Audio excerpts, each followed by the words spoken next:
So I'm very, very excited and honored to have Helen Schulman here on Shift Happens. And we've known of each other for many years through a very close, dear mutual friend. But again, we've haven't really seen much of each other. So it's an honor to have you here and be in conversation with you. Well, I'm very happy to be here.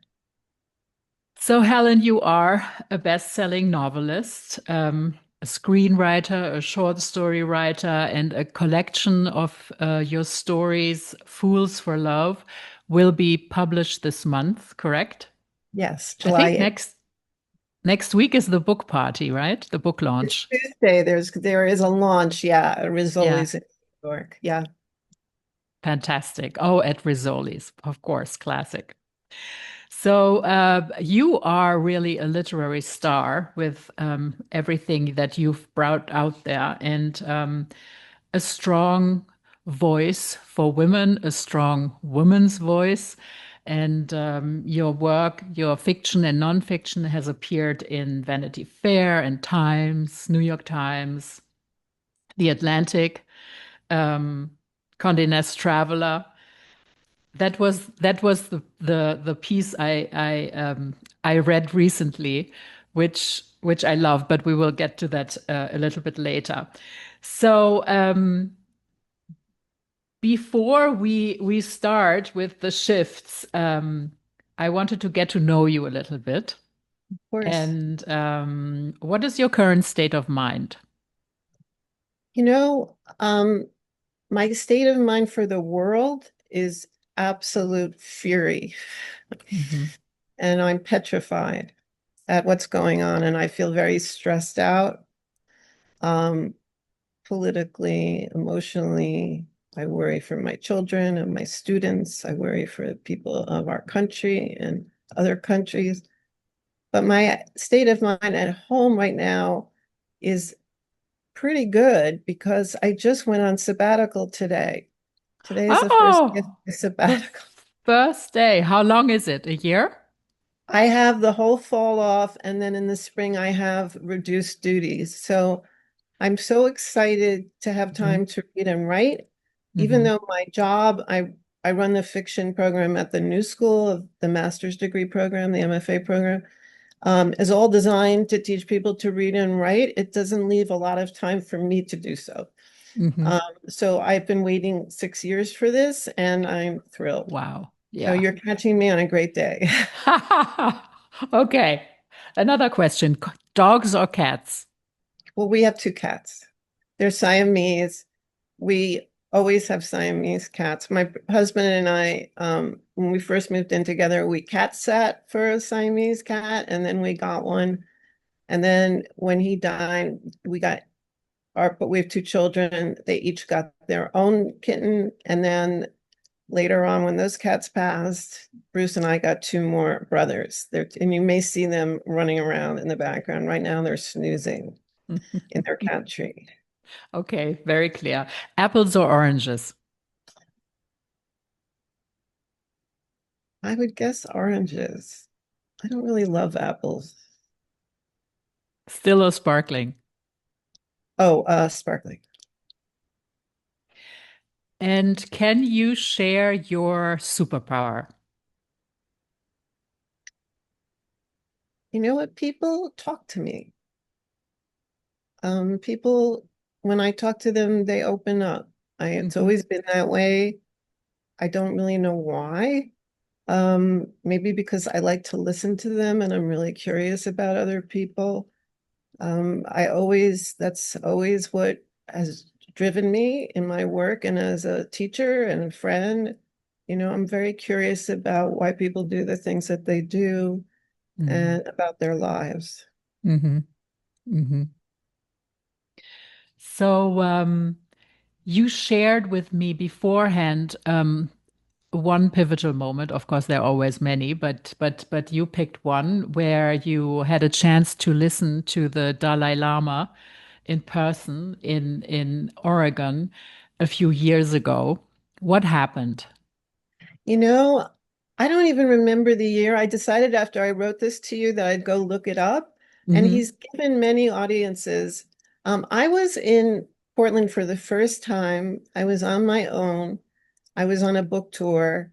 I'd never been there. I was so happy to get away from my kids. They were little and everything was so time consuming. And I was staying in a hotel. So I felt really free and great. And I decided to go for a walk. And I started walking down the street and I came to Pioneer Square. I think that's what it's called.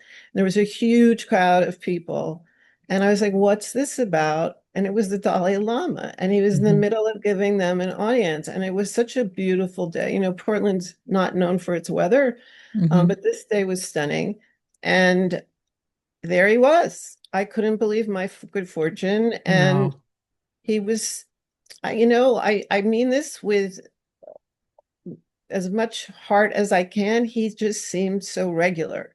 He was so plain spoken and friendly and down to earth and did not present himself in any way as a deity or, Hmm. um, you know, a religious leader or anything, but a really compassionate, nice, comfortable person. Hmm. And he really set everybody at ease. And he started, I came mid conversation because I didn't even know he was there. Hmm. And, but he was talking about the idea of sympathetic happiness. Hmm. And that's the idea that if you can feel compassion for other people and you can feel sympathy for them, then when they get happy, you get happy. And so your chances of getting happy multiply infinitely. Hmm. And you have a much better chance of being less envious or jealous or beating yourself up because you have all this room for joy. And it really sounds like a simple concept. I Yeah, mean, yeah, it's it does. It's so challenging, though, I right. believe, in our culture particularly. Yeah, especially now when we're taught to hate everybody. But Hmm. um, you know, my dad always said to me, drive your own car. And he meant don't look at the traffic, do what you need to do, go as fast or as slow as you go. But this was something different. It Hmm. was like really invest in other people, and then you'll get so much goodness back. Hmm. So I've been teaching for a long time. And at that point, I'd been teaching for a while and I had little kids. Um, and it just changed my whole view about how I would deal with my students.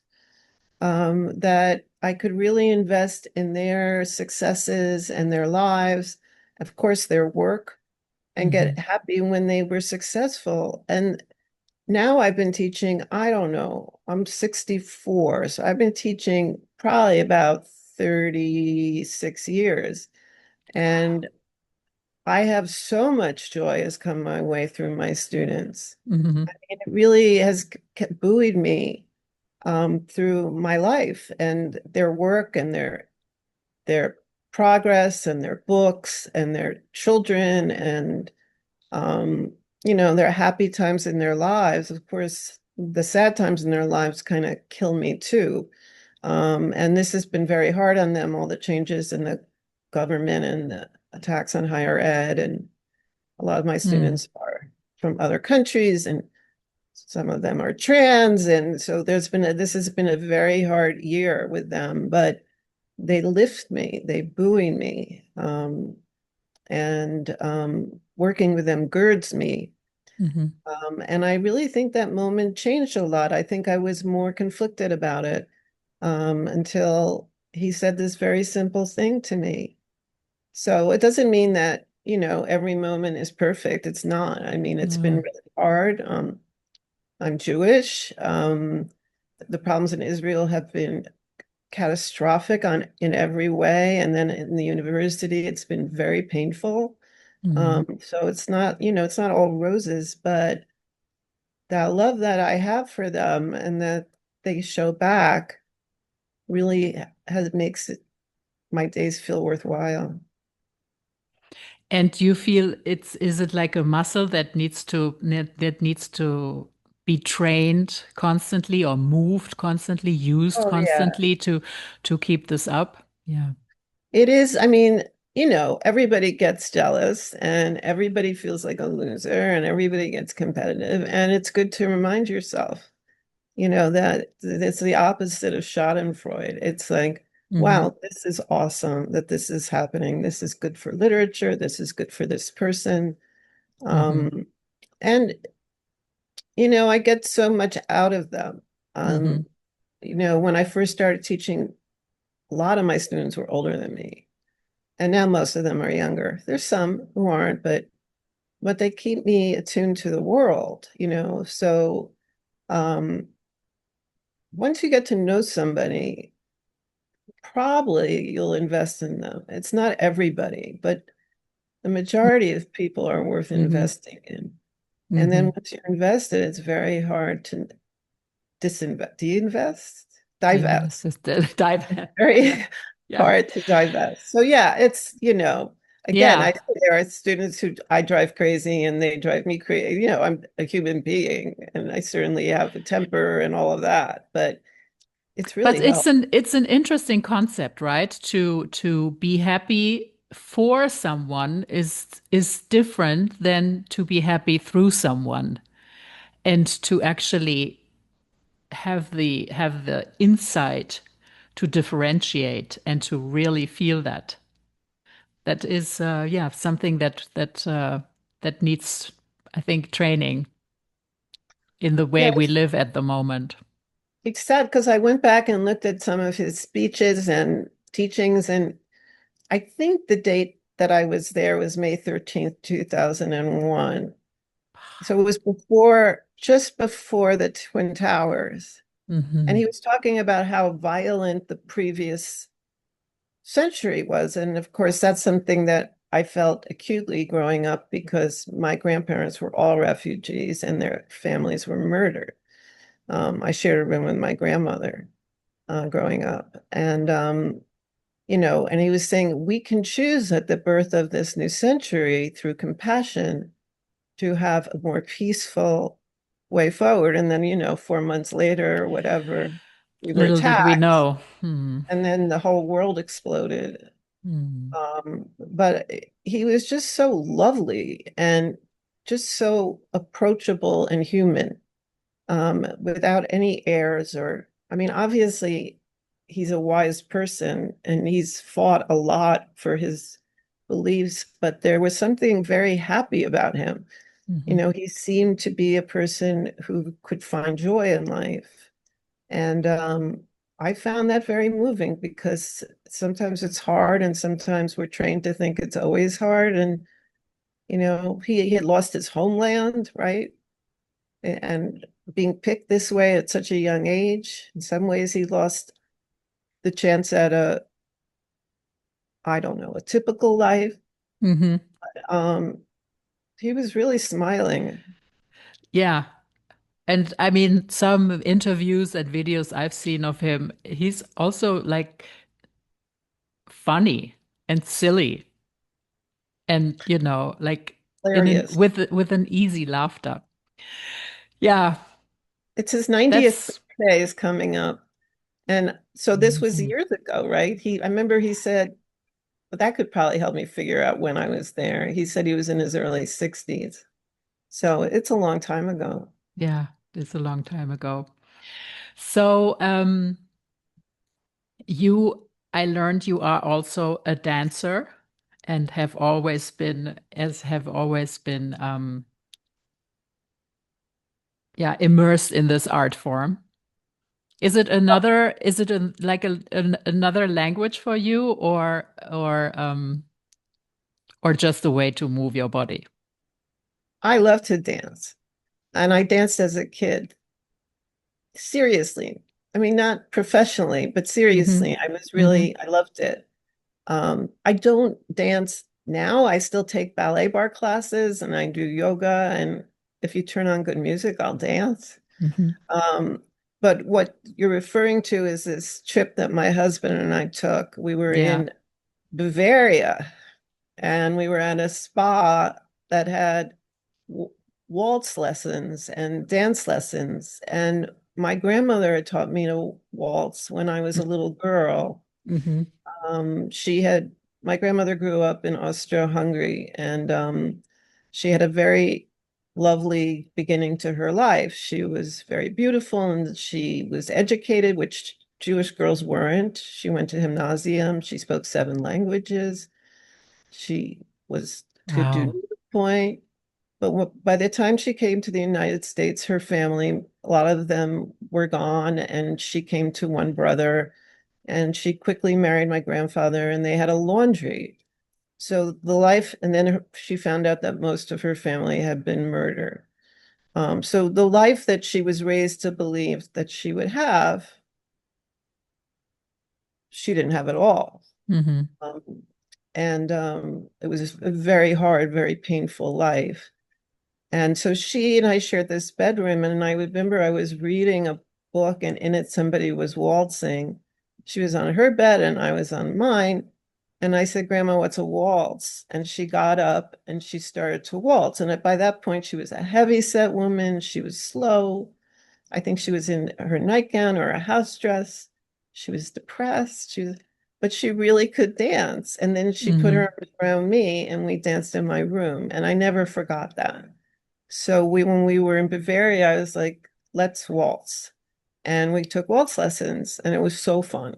I mean, we were horrible, but my husband and I had such a good time. And there was this very lovely young German dance teacher, Eric, and he just, I mean, I didn't know that Elvis's song Wise Men's, Fools Fall in Love was a Mm-hmm. waltz, but it is. Mm-hmm. It's one, two, Mm-hmm. three, 1, 2, 3. So Three. put Yeah. that on, and then we danced to that. And he also put on, he did a whole history of waltz music, and it was great. But what stuck with me from this story or essay that you wrote for the Condé Nast Traveler, that also that your husband and you seem to have connected really in a special new way over this activity, yeah, We and had that fun. was so sweet, yeah, it was But it really was nice. also, it was Eric. I mean, Eric said, you have to make the connection. Mm, That's how he started the class. So he had me put my hands on him, on Bruce, and we had to look into each other's eyes. I mean, for him, it was like a spiritual thing. hmm And so Bruce was game, which was great because he doesn't have a dance background, right? Like he'll rock out at home, but I took years and years of all different kinds of dance, and so music and rhythm and moving is not foreign to me. hmm But he was game, and he just said, I want to twirl her. And so we twirled, and it was really fun. There was no audience, thank Yeah, God. yeah, But we really had a good time. yeah. Oh, that's great. I mean, these we need these islands at the moment, right? Yeah. To recuperate and refill our cups. And so your the new collection of your stories. Talk about this a little bit, because your recent publications were all books, novels, and now you decided to do a collection of stories again. How did this come about? So I started out writing short stories. My first book was a collection of stories. I was my thesis in graduate school, basically. And then the first novel I wrote was a novel in stories. It was a bridge between the two forms. I mean, we marketed it as a novel, but it was really written in stories, and it's centered around a terrible tragedy. Mhm. Um, a boy dies in a car accident. You know that from the beginning. But in the years that followed, I always sort of juggled writing novels, writing screenplays, and teaching. And that's basically how I supported myself and my family. I'd also write nonfiction reviews, travel pieces. That's how we travel. I mean, everything, there was always everything time we traveled, we were teaching or doing a story. It was Mhm. always built around work. Um, But in between big projects, you have these periods where you're like, oh my God, I'll never write again. I don't have a book idea. I don't know what to do. And so I always wrote a story in that period. My friend Rick Moody, who I met in grad school, always said to me, just write a story. And so two of those stories turned into books. But after that first collection, my stories were never collected. And I love my agent. He's the greatest agent in the world, Sloan Harris, and we've been together for so many years, and Hmm. he's all, but he does not love stories, or at least Hmm. he doesn't love trying to sell them. Maybe he Hmm. loves to read them. I don't know. But whenever I'd say I have a story, I could just feel him wince because they're really hard to sell, even Hmm. individually. Hmm. You can spend years trying to place a short story. It's much easier to sell a novel than a short story. And then short story collections, very few people read them. Agents don't like to sell them. Most editors Interesting. don't want to publish them because your numbers drop. Like when I first started publishing, it wasn't quite this way. People published the books they love. There were small advances and small printings, and it didn't really matter that much. But the whole world's changed in every way. Um, So I kept saying over the years, now I've got 6 stories, I've got 8 stories, I've got this. And he'd say, no stories. But when I sold my last book, Lucky Dogs, to my editor, Jennifer Barth, and she's now been my editor for 4 books, which has been great for me because I wandered around publishing for a long time Hmm. for various reasons. And when we sold Lucky Dogs, I said, try. Just try because they really loved Lucky Dogs. And so he did, and she said yes. And I was just so grateful to her for that and many other things that I had dedicated this book to her. Hmm. So the stories were written over decades, really. 2 of them became novels. Hmm. P.S. also became a movie. It started Hmm. as a story, it became a novel, it became a movie. Um, the last story in the book I probably wrote about 10 years ago. The Hmm. first story I wrote this year, it's about the same couple. It's their origin story, and it's the first story of the book. Hmm. And because Jennifer, when I handed her the story, she's like, look, these are good stories, but we have to make it better. And I think if these characters sometimes touched each other's lives, it would make it feel more coherent. And Hmm. first I was like, I don't know, maybe that's gimmicky. I don't know. But of course, all the stories came out of my head, which I forgot. And I hadn't read them in a long time. And you could see the progression of obsessions and interests and humor Hmm. and all Hmm. that in them. And then she also felt some of them were dated, which they were. So I spent a Hmm. year interconnecting them, trying to get them to work in a time frame and make them less dated. And then also, yeah, I wrote this new story, which The Atlantic just published this week. Hmm. Um, and and that's the opening of the book. And many of the characters in the book appear in that opening. Hmm. So Hmm. it kind of, they're not tied together, but they exist in the same planet. So that's how Cool. it came to Yeah. be. Yeah. That's fascinating. So, and then you finished that, and it's going to be, published next week, and then you're off to your sabbatical. And do you have any particular intentions or plans or goals, or do you feel you're on a roll creatively and with your writing? I don't know about that. I mean, everything is, while I'm in the midst of it, it's also frustrating. But I do have an idea. I've been researching it a long time. Um, and it takes place in France, and I don't speak any French. But I've spent a lot of time in Paris. I Hmm. teach often in Paris, and I have for about, I don't even know how many years, a Hmm. long time, probably since 2012, Hmm. maybe even longer than that. In fact, now I run my own program, and I used to teach for NYU, and then that stopped over COVID for me, and then I started my own program at Parsons Paris. Parsons is part of the New School, Oh, and cool. the head of the Parsons was Mm-hmm. very generous to me, and we've become good friends. And it gives us classroom space in June. So I'm going to go to Paris for 4 months. That's how I'm going to spend my sabbatical. My husband's going to come with me and work on Fantastic. this book. That's my plan. If it doesn't work, it doesn't work, but I figured immersion would help. The book is also historical fiction, which I've never really done. I mean, I think most of my books have been a reflection of the times in which the characters live. And in that Mm-hmm. way, I was put on a historical fiction. I've been put on historical fiction panels because I wrote about 9/11. I wrote about a lot about actually the invention of the internet and Mm-hmm. tech in our Mm-hmm. lives. I've written a lot about women's issues. I wrote about um, uh, Harvey Wine, well, Me Yeah. Too, and Mm-hmm. Lucky I write dog. about Mm-hmm. Civil War.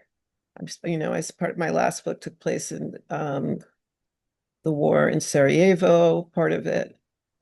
So yeah, I definitely kind of find stories out in the world, and so I figured maybe I can do it with something that happened in the past. So it's a big challenge, Mm-hmm. but I'm excited, and I'm excited to be in Paris. Oh, yes. I mean, for I four just love months. it. Four Yes. months. Beautiful. And then afterwards, you go back to teaching at the new school. In the spring, I will have 5 thesis students. That's it. And a lot of Mm-hmm. that I can do online, so I don't necessarily have to be back in New York. We Okay. just haven't gotten that far yet. I mean, we Mm-hmm. rented an apartment for the fall into winter into the middle of January. And then we may be here. My husband's family is all in California on the West Coast, Mm-hmm. and we have plenty of places to stay there, so we might go out there for a while. I don't know, there'll be a lot of freedom of movement. Mm-hmm. My husband used to work in magazines. He was a magazine editor and writer for 40 years, and then the magazine world fell apart. And so his life changed about 6 or 7 years ago, where Mm-hmm. he now writes books, adult books, and he also writes children's books. And he writes for various magazines, especially the New Yorker and the New Mm-hmm. York Times. So he's free. Like he always was in an office and was always working really long hours. And I was Mm. always so busy taking care of the kids, and I took care of both my parents Wow. and teaching, Mm. that this is like us, being It's a free. whole new stage. Yes. It's like the beginning. Yeah. There's something really fun about that. Yes. Absolutely. That's beautiful.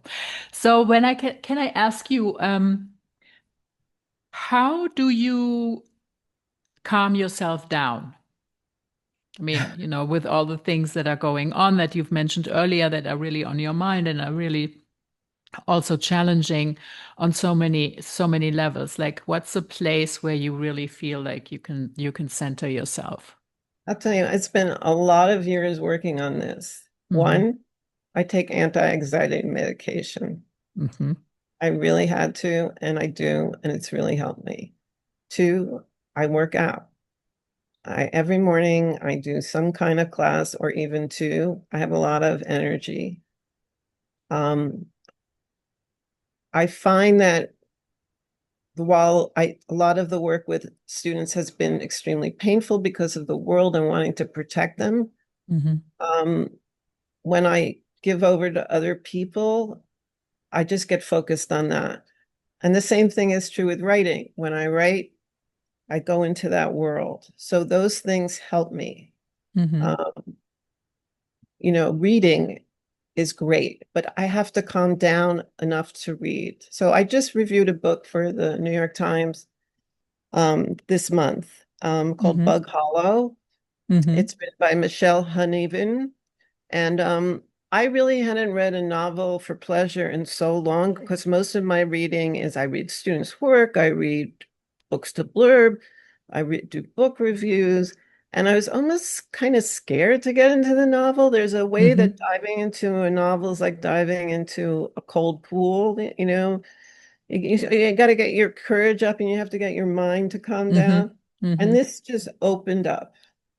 It's a very absorbing read. And for 3 days, I didn't think about Donald Trump. And I'm obsessed about Donald Trump. I read, I don't know, 5 newspapers a day. I'm constantly doom scrolling. Hmm. Not healthy, but I also don't want to not be fighting and working towards a better life for everyone. Hmm. So, um, but reading really helps. Hmm. Hmm. So those are the things I do. I enjoy being with my family and my friends. I really love my friends. Um, Yes, we try to share. friends are great. They are They're everything. their They become biggest your gift. family. Yes, yes, Yeah. So that absolutely. helps me. I like to sit down over a bottle of wine with people that I love and talk. Hmm. Hmm. Yeah, yeah. I think that's the essence, right? Talk, share stories, pass on knowledge, Yeah. storytelling. Yeah, in all its ways. That's the essence. Yeah. Well, I just want to mention again your book launch, even though when we air this podcast, the book is already out. Um, I'm just realizing. So, but still, it's on July 8th at Rizzoli, which is beautiful. And yeah, Food I for Love. yes, The yeah, oh title, I yeah, just, yes, yes. Sorry, Rules for that's Love. okay. And yes, and the opening story is the one that just got published in the Atlantic, right? And it's Yeah, the same title. Yeah. yeah, It's it's the in same title. this Yes, edition of the yes. Atlantic.